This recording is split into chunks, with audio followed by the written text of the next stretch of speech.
I'm sure she'll. I'm sure it'll make its way to her one way or the other.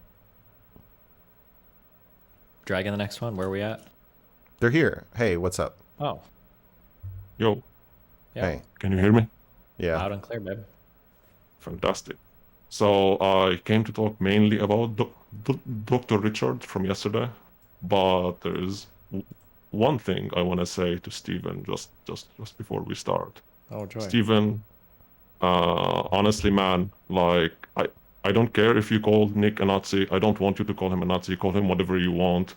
But when somebody says, "Is he a Nazi?" when you answer, "Oh, I don't know. Is he a member of the National Socialist Party from 1940?" That's absolutely fucking dumb.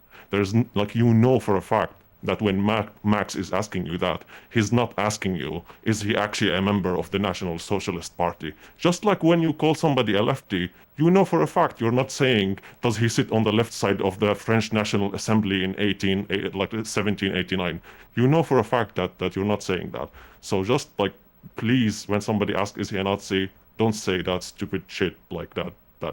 Is he a member of the You want me to give you a cheat code to National- this conversation for every future person that wants to engage with me in this conversation?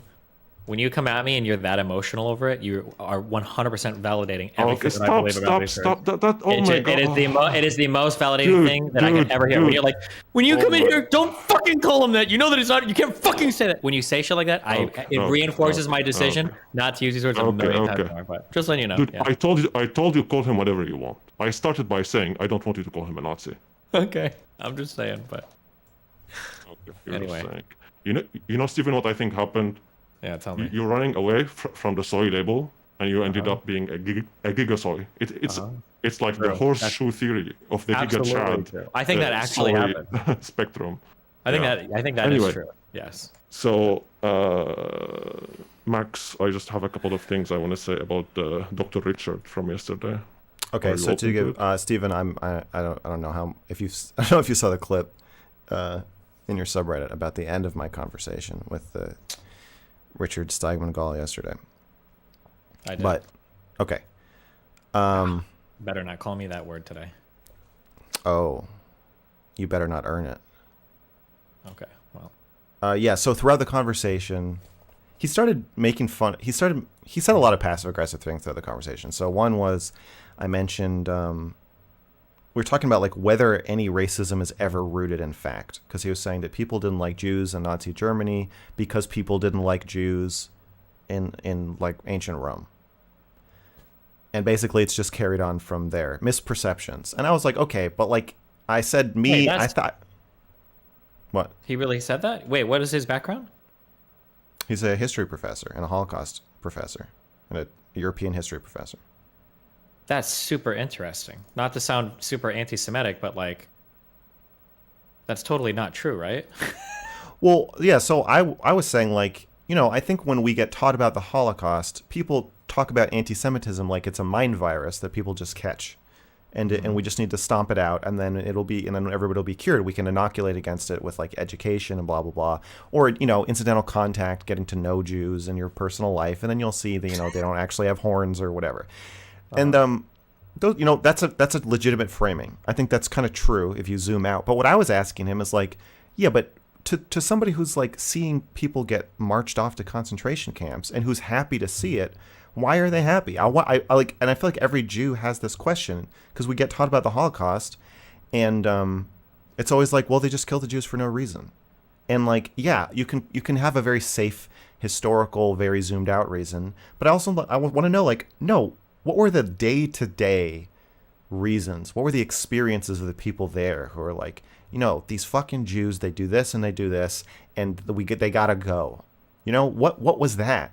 Why was that their experience? Is it any of it true? Or of course some of it's true. So to what extent? And I was saying, like, I don't agree with the prescription that you should kill people. Like even if you are racist, even if your racism is based in truth to some degree, like doesn't mean you have to kill the person. But I said, like, I want to emotionally validate racist people so we can talk to them.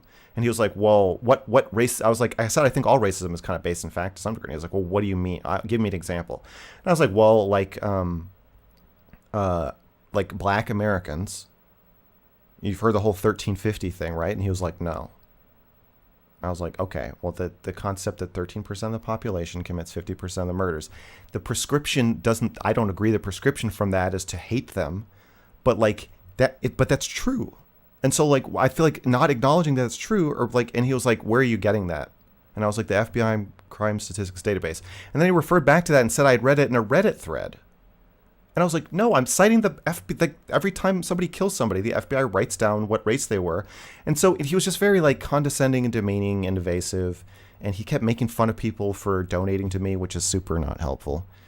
And yeah. So then eventually, I was taught, we were kind of having like a meta conversation. We're talking about how to talk to racists. Yeah. Of course. Yeah. But then he kept saying like, I think the messaging needs to be like a certain way in order to talk to racists, because it's, it's dangerous to validate anything they say. And I was saying, I think it's dangerous not to. And then he would say, well, I don't want to talk about this. I want to talk about Holocaust history. And I'm like, well, you keep talking about it though. You keep arguing with me, and then every time I argue back, you say, oh, I want to talk about the original thing. But it's like, it's not really fair. And then he kept saying, well, Max, I think what you're grasping at is, and then he would reframe my thing to something I didn't say. He did that twice. And I was like, listen, I'm not grasping, motherfucker. Okay? I have got a firm grip on this shit. You're the one who's grasping. And he was like, I did not come here to be insulted. Well, you saw the rest. He said, I did not come here to be insulted. Demanded I apologize. I said, I can't do that. And then he left. Wow. Exciting. Yeah. Okay. So that's the context, in case anybody missed it. Okay. What's up? What do you want to talk about that? Yeah.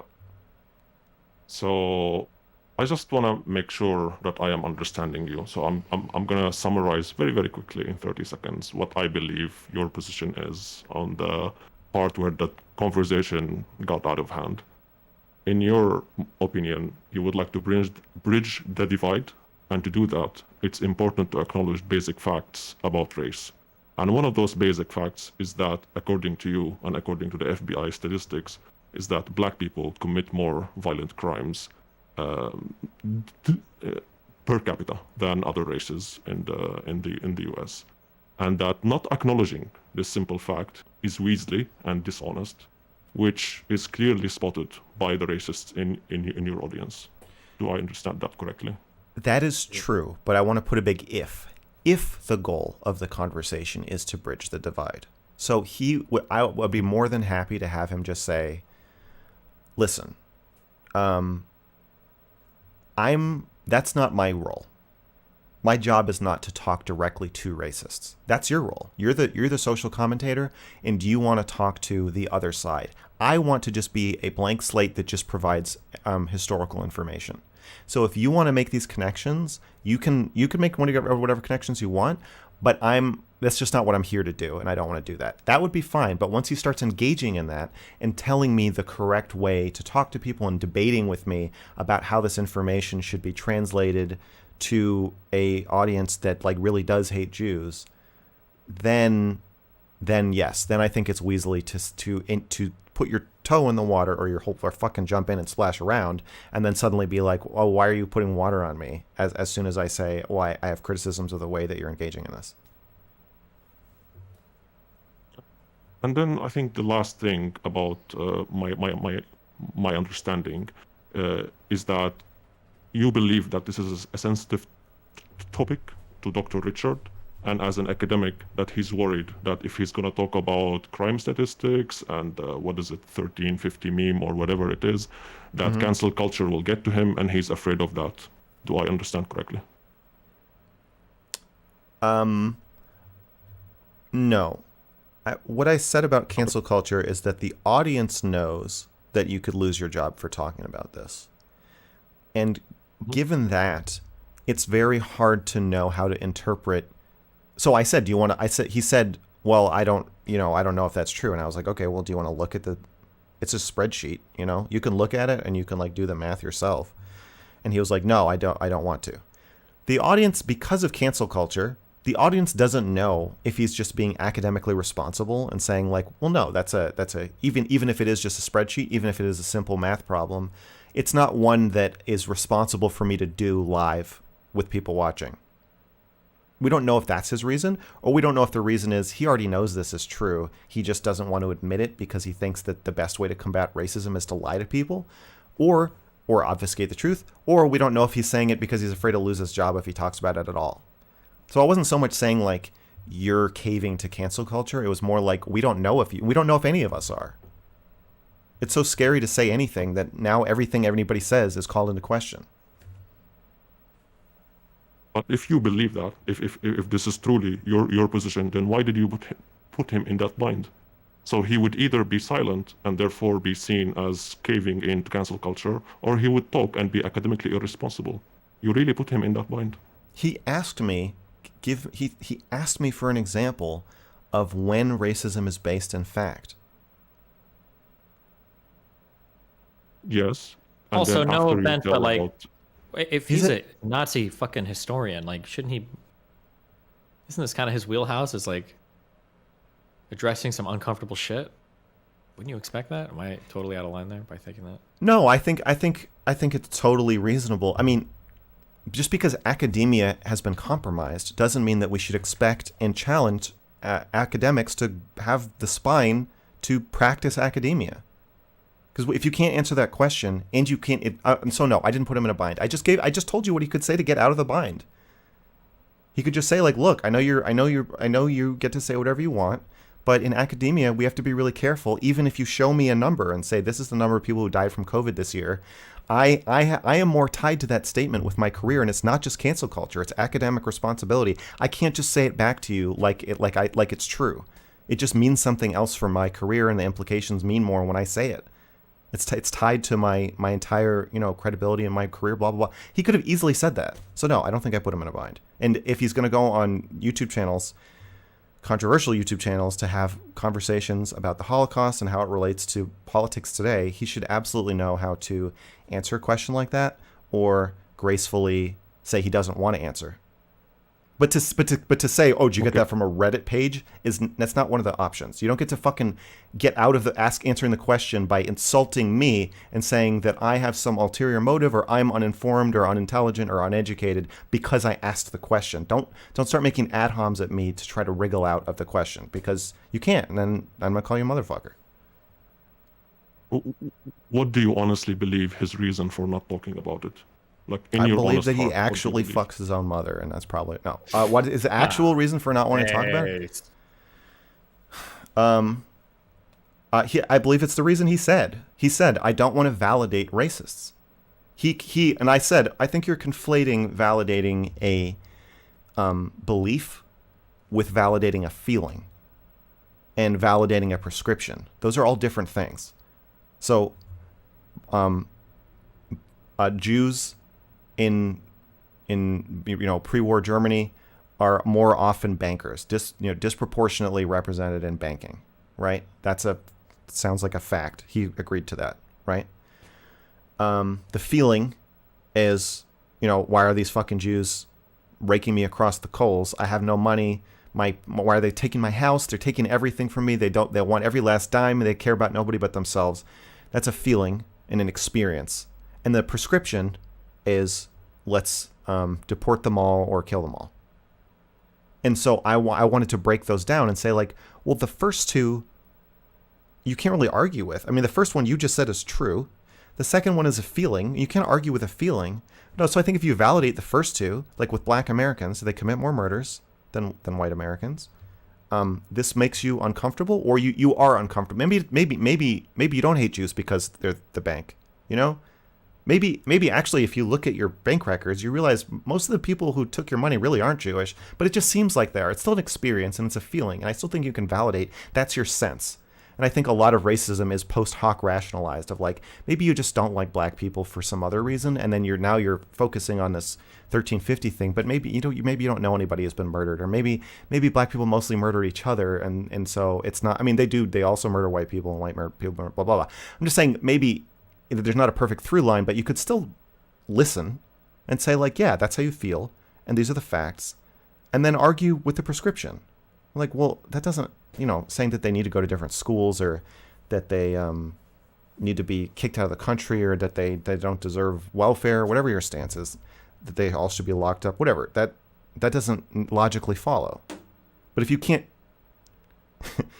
if you can't engage with the first two, it looks like you agree with the prescription. It looks like you secretly agree that the Holocaust was a good idea. If you can't say like, well, yeah, some of the perceptions were true and the feelings are valid, but you shouldn't round people up and kill them.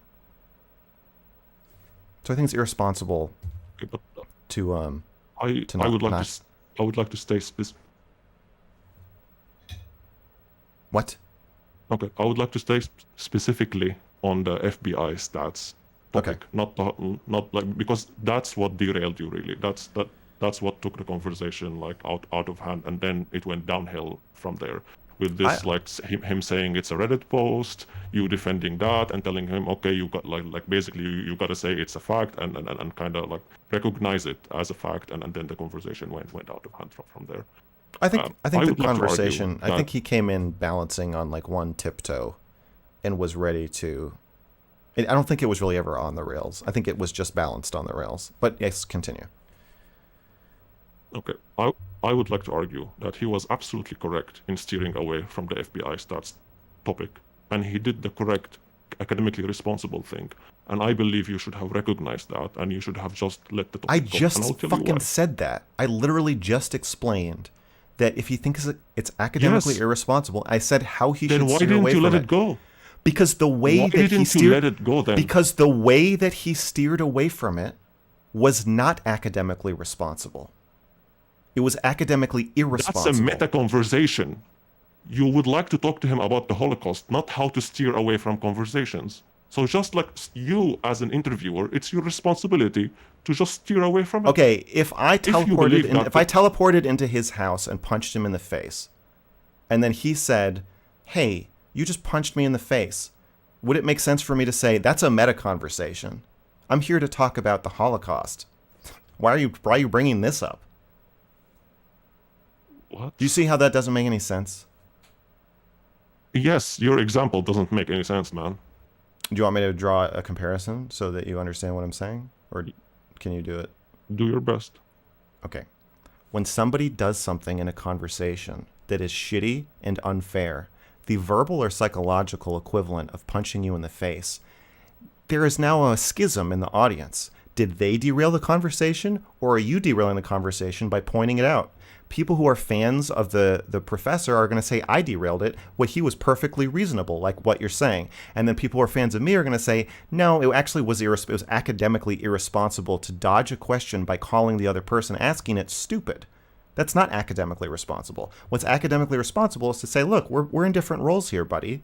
You're a social commentator. You get a lot more leeway with what you get to say and what you get to talk about. It's true. But it's not all cancel culture. I just gave you the speech he should have given. Do you would disagree? No, I agree with you. Okay. So if you agree with no. So if you already agree with me, you've already agreed to the following. The problem was not that he dodged the question.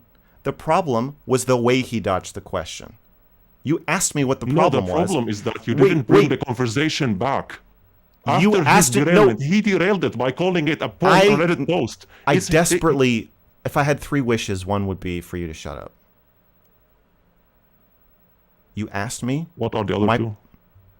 For you to shut up again, and then for you to shut up finally forever.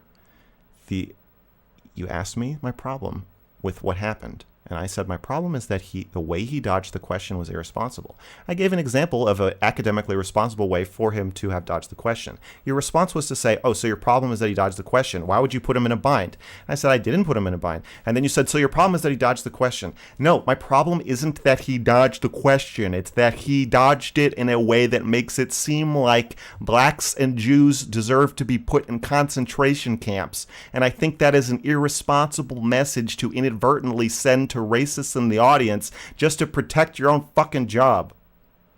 Can I Dude, he Yes. derailed it. Wait, he dodged it badly. can I penetrate Steven. this? Yeah. Okay. Ready? Penetrate me, Stephen.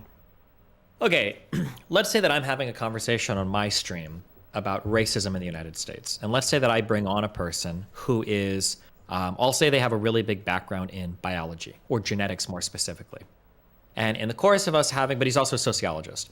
In the course of us having this conversation relating to racism in the United States, crime stats, and all this stuff, somebody asks the question in chat, and they go, do you think that black people have a warrior gene? And I ask that. I'm like, do you think black people have a warrior gene? There's a few ways that he can address that question. He could say, yeah, I don't have a position on that. It doesn't matter. And then continue the conversation. But when he dances around the topic like that, it leaves this impression in the audience where they're like, well, what do you mean you don't have a position on that? You have a big background in this field. I feel like you must have some position. And the fact that you're not willing to say makes it feel like you're worried about a cancel culture thing, which means that your answer must be the affirmative. You do think that black people are genetically predisposed to violence. But he could have answered similarly, but differently, where he says, whether or not black people are predisposed to violence is the confluence of a lot of very complicated genetic and social factors, and I don't know if I can fully address that question in a responsible manner on this show in this format right now, but maybe at a future date we can return to it, or I can point you in a direction to look at it. That's a way to dodge the question because of quote-unquote cancel culture, but it leaves a more firm impression in the audience's mind that he has engaged with the topic, is willing to engage with the topic, but knows that it's a pretty dicey topic and doesn't want to engage with it at that point in time. When he takes the former way out, where he says like, I don't have an opinion on that, or I don't think about that, the problem with the audience is that like, well, if they've seen people that do have opinions on it, and their opinions are black people are genetically predisposed to violence, they do have the warrior gene, if that guy would have agreed with this, or if he does agree with that, well, everything else that we believe about black people kind of logically follows. And if he's not even willing to address that point, it makes me suspect about the rest, or it makes the rest of what he says very suspect, where it's like, I don't know if I can trust a lot of what he says, and now he kind of made me feel more racist. Does that make sense? It makes perfect sense, and I think it would have been ideal if he said what you said. Yeah, but the issue, I understand, but the issue is that with him saying the first statement, Max is kind of in a weird world where it's like, okay, wait, hold on. The answer that you just gave as an academic authority on my platform kind of makes it seem like if the audience believes that, they're not fully unjustified in believing it, and you didn't engage with that question in a responsible manner. And as an academic, you're almost kind of reinforcing those shitty viewpoints because of the way that you sidestep the question. So it almost demands for Max, if he's engaging with his platform in a responsible manner, he kind of has to push the academic now for a little bit more of a precise clarification on the issue because he kind of danced away from it in the worst way possible. But Stephen, he's a historian. No, Wait.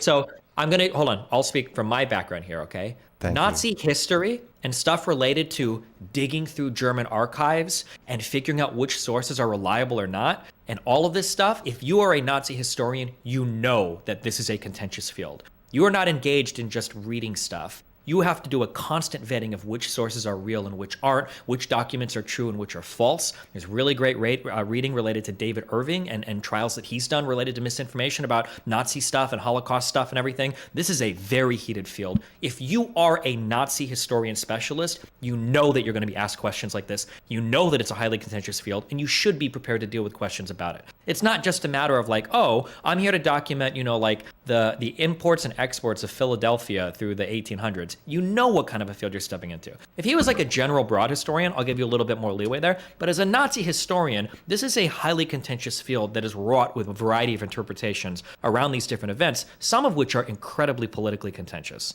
So I think that in his particular niche, especially being brought onto a platform like this, he should be ready to deal with complicated questions like that. In my opinion, he should be able to. I mean, yeah, especially if the conversation is about relating the rise of Hitler to the current political landscape in the U.S., which is what I emailed him about when the conversation he agreed to have and the conversation that we did have. And I think if you're doing that, and then I just don't. It's just so for him to say. I'm saying, what were they thinking? Because if people were going to kick black people or Jews out of this country, or round them up and kill them, I know why they would be doing it. I'm in touch with the anti-Jew and anti-black and anti-white and anti-gay and anti-trans sentiments. All these different groups of people that other groups hate. I understand why they hate them. Because I live here and I talk to people about this shit, and I have all these, different viewpoints and feelings and perspectives represented in my audience. that we talk about this stuff. And so I'm saying, like, I get why it's happening here. I get why it would happen. I get how a Holocaust could or would happen here to any number of these groups. But I don't get why it happened there. And with the Holocaust, I think the biggest question is why? Because it looks like such an odd thing to do. But they did it. And so you want to know why. And I think that the historical answer is not that interesting or compelling. It's not something we can relate to now. How does ancient Rome have more of an effect over Germany 70 years ago than it has over the US now? Right? Or 80 years ago. That just doesn't answer the question of the comparison of, like, what, like, is the undercurrents that I'm sensing, are they real? Are they there? Are they similar? What was it like? And they literally asked me to make the comparison, and then when I do, he calls me stupid. Base. Just kidding. Sorry. No. Motherfucker.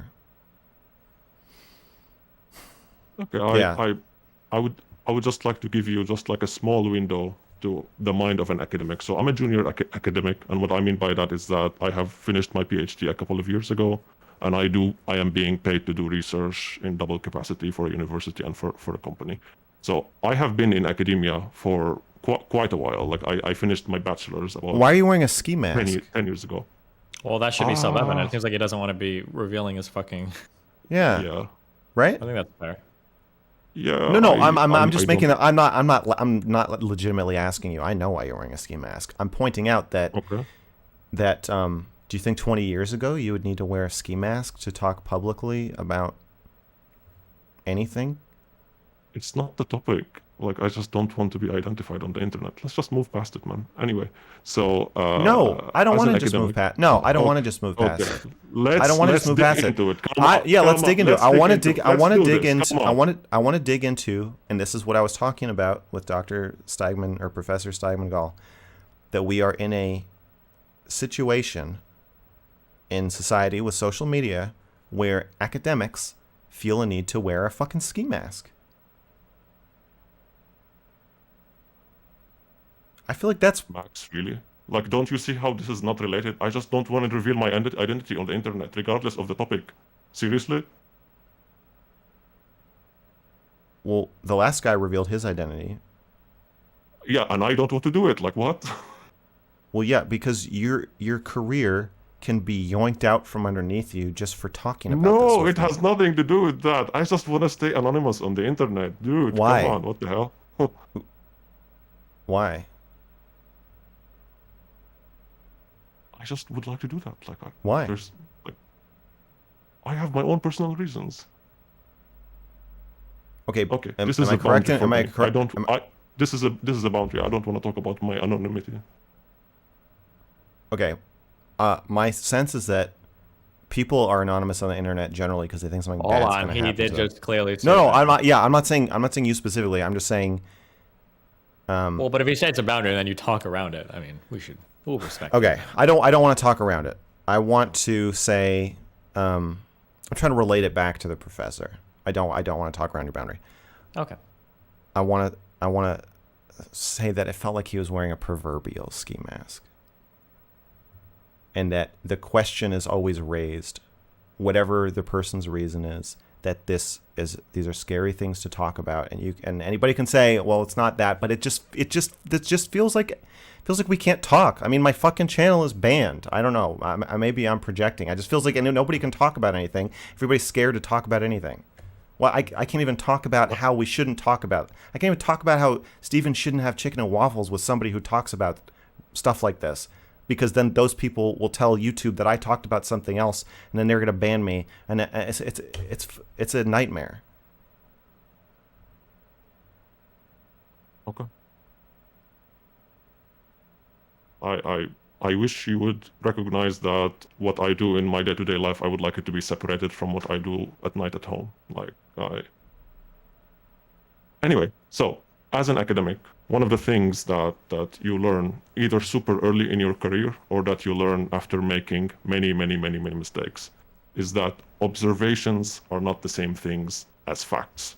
So if you have a dream that your mom is going to call you, and then you wake up and a couple of hours later your mom calls you, it doesn't mean that you can see the future in your dreams. If you look outside in the sky and you see the sun moving throughout the day, it doesn't mean that the sun is actually rotating around the earth. Observations are not the same as facts. You don't have enough information to make conclusions. Okay. Know. Yes. And this is a bias in our brains. And as an academic, as part of your academic career, you squash this bias. It's like it gets drilled into your head that single pieces of information cannot lead you to full conclusions about facts. Okay. And when you would like Dr. Richard to recognize the FBI stats as facts, that these numbers in the FBI database actually mean that black people commit disproportionately more crimes than other races. That is not what I was asking. That is not what I was asking him to do.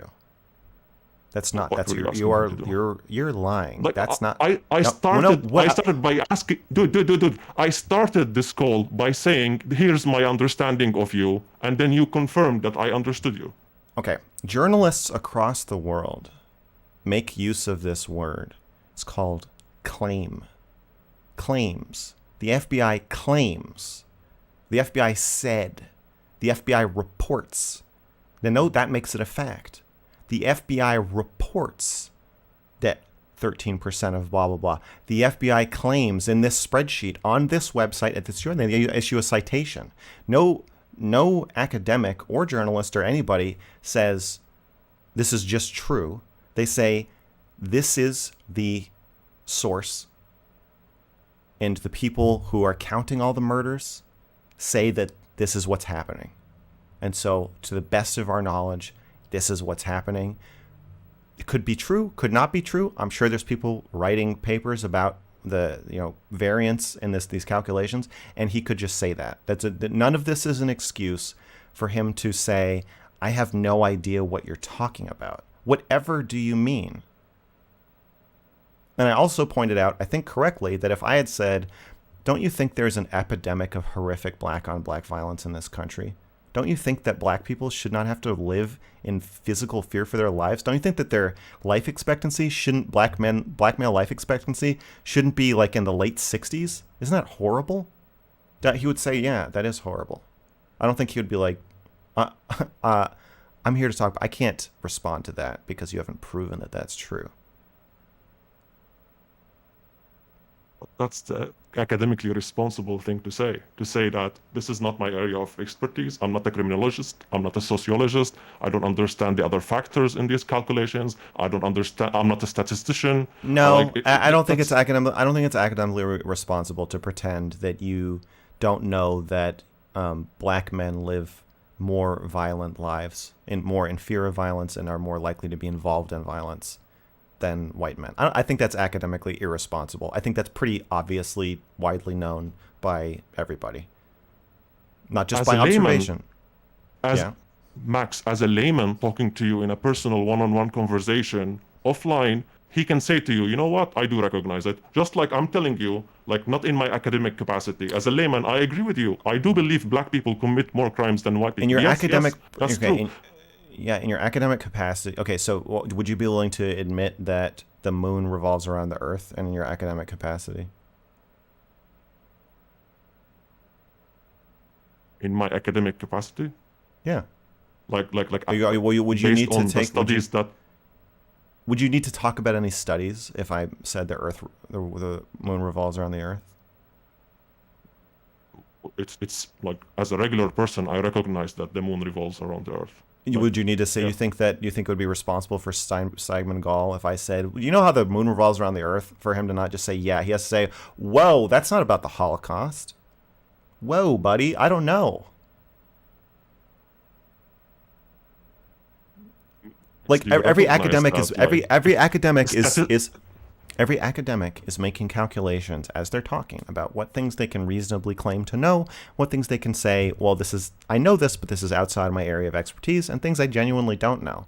I'm saying that black men living more violent lives is just, I think, should be in the first category of things that we know and we can talk about. I don't think we should need to say we know why. That could be, I have ideas, but I don't have, stuff to cite. But I don't think any of that should be over here of like, I literally don't know that. That seems like a lie. Okay, so we stretched this too long. Just before I go, I would like to make one example before I go. Oh, so we stretched this too long, so I'm going to just blab. I'm going to blab and blab and blab and blab. That's what you're saying. Okay. Would you like me to just give an example why statistics like that can be deceiving to a layman? I want you to either fucking stand up straight and say whatever the fuck you want to say or leave. I don't want you to say, this has gone on too long, but I'm going to talk more. Okay, so I'm going to say what I am going to say. If you look at the rape statistics in Europe, specifically for ethnic Europeans, specifically for white ethnic Europeans, you find that ethnic white Swedes, they outperform all other ethnic white Europeans when it comes to rapes by a couple of folds. I don't think outperform is the exact right word you're looking for, but I get what you're saying. Okay. Yes, no, you're good. Go ahead. They're high performer rapists. Go ahead. Yes. So then, like, talking about this number and bringing it up like that and acknowledging it as a fact, it would be very academically irresponsible. You know why? Mm-hmm. Because there are multiple other factors factoring into this number. You could rape somebody and no one would ever know about it. You could rape somebody 1,000,000 times in your house and no one would ever know. You could single-handedly bring up the rape average. I don't think there's many Jews in Oregon. I personally, if I were to rape somebody, a certain somebody, 1,000,000 times, I could make it so Jews are the most rapey group of people in Oregon, single-handedly, even only being 3/8 Jewish.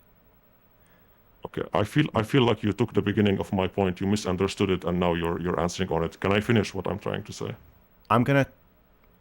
You can, but the point is that you can't kill 1,000,000 people without anybody noticing.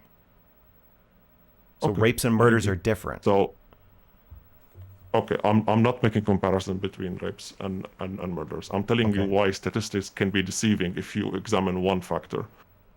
So when you talk to a criminologist or a sociologist about, not a historian, when you talk to a criminologist or a sociologist, he will tell you, oh, you know what? If you look at Sweden, what they consider rape is very different from other European countries. They have a lot lower threshold. There are a lot of acts that in Sweden they consider rape, but in other places I think the holes I was poking in this were pretty valid, because murder is really you died or you didn't die. Murder tell you why you are wrong. Murder is is defined pretty similarly across the world. So there could be other factors as well when it comes to this rape statistics. So one example name another factor, and we'll name an. You're making an analogy. Name another factor. We'll line it up 1-to-1, and we'll see if it makes any. We'll see if it makes any goddamn fucking sense. But so far, my skirt is not exactly blown up here. Yeah. Okay. Stretch it out, taffy boy. Other factors include that in Sweden they have a lot of campaigns that encourage people to break the barrier for reporting rapes, the shame barrier, and to encourage more and more people to report those rapes. So that's confounding factor. So we need to encourage more white people to report it when their family members and friends are murdered. That's the problem. Max, not enough white people. White people don't. You see, somebody drives by your house. Somebody drives by your picnic with a Mac-10 and shoots your wife in the face, and then you're like, "Fuck! I guess I'll just bury her and not tell anybody. I'll tell everybody that she went on vacation and she just never came back." We need to get the reporting standards in line. Is there anything else? Dude, Any other analogies? Why are you arguing with me? Why are you Because arguing what you're with me saying as is if I'm irrelevant. It not- doesn't make any fucking sense. Dude, You know why? I started You by really want to know saying why? that I Because recognize the FBI Steigmann-Gall stats left. are right. Steigmann-Gall abandoned me, and you're all I have left. So all my rage about that conversation is going to be directed at you. That's why I'm yelling at you. Okay, continue. I understand. Hey, Max, there's space for your rage in this parasocial relationship. You can be Good. enraged. Okay. Yes. So there could be multiple other reasons that Can you name when it one comes that is to the relevant? rape statistics. Can you name one that is relevant? So far, you haven't. Dude, I'm not poking hole at the idea that black people commit more crimes. I acknowledge that from the beginning. I told you as a layman, I acknowledge it. Yes, but the argument we're having is whether you should acknowledge it as a academic. Is it as an obvious academic, as a is it as historian. obvious as the sky being blue? Is it as obvious as the moon revolving around the earth? Or is it more like, I don't know, a more specialized knowledge that only an academic should be talking about? That's the argument we're having. I'm saying it is non-specialized common knowledge that we should all just be able to talk about.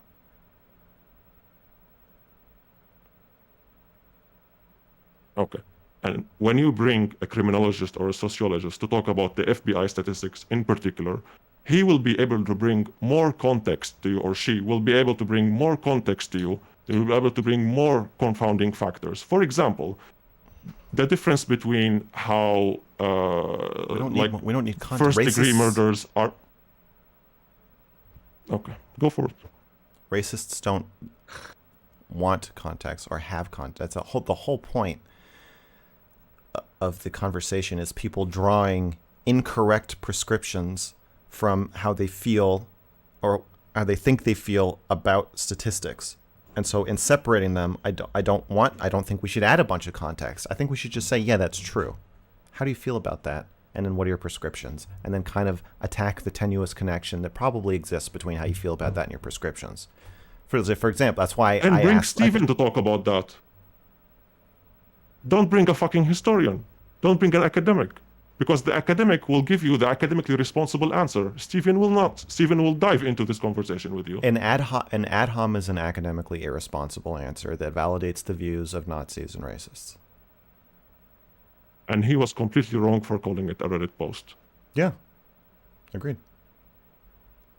Yes, and you should have brought the conversation back. I don't want to loop that and go back to what we were talking about like earlier. But you are. I don't want to stretch it out, but blah, blah, blah, blah, blah, blah. I don't want to loop, but remember that time you said that thing? Okay, you got me. Okay. All right, any final words before we... what? Just the final word is that if you want to talk about FBI crime statistics, find a criminologist or a sociologist or a statistician and then push him on it. Tell him, as an academic, recognize this fact for me. Right, and so there's no way to talk about the Holocaust, people's perceptions of Jews, and people's perceptions of minorities in the U.S. today with an academic. No one person can have this conversation. I think that's bullshit. I think it's a bunch of bullshit. If you have like I'm pretty sure you will find a crime historian, and then maybe this is somebody who's specifically dedicated to history of crime statistics, and has dedicated their life for that topic. Then you will find somebody to talk about that. But a historian, a European history historian, like he's not gonna dig into FBI statistics with you. Come on, man. Thank you for calling Mr. Girl Hotline. No, Okay, there's no you. come on, man.